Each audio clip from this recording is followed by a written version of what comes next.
30дай адамды общий 250 миңдей акчага кидайт эткен. Фамилия, имя? Менин фамилиям бар. Каякта туулдуңуз? Кыргызстанда.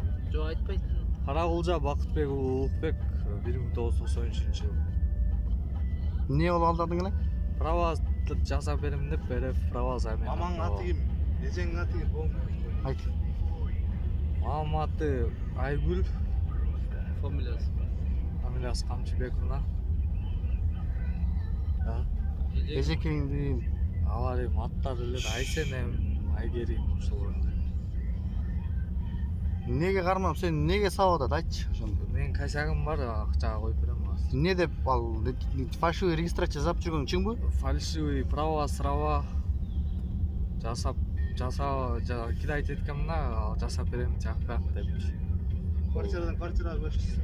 Квартираларга канча карызсың? 2 квартирага карызмын. Бирөөсүнө 16 миң, бирөөсүнө ошо Нуржигитке канча миң эле? Bir айлык где-то 12-13 миңдей акча карызмын. Бул жерден балдарга кандай российский права алып берем дедиң белең же? РФ права, замена права, лишение болгон. Неге мындай алдадың, айтчы ошону. Ошо мен, короче, жасап берем деген адам бир орус кидайт этип кетти да. Канча общий бир канча суммада кидайт еттиң кыргыздардан? 200 миңдей.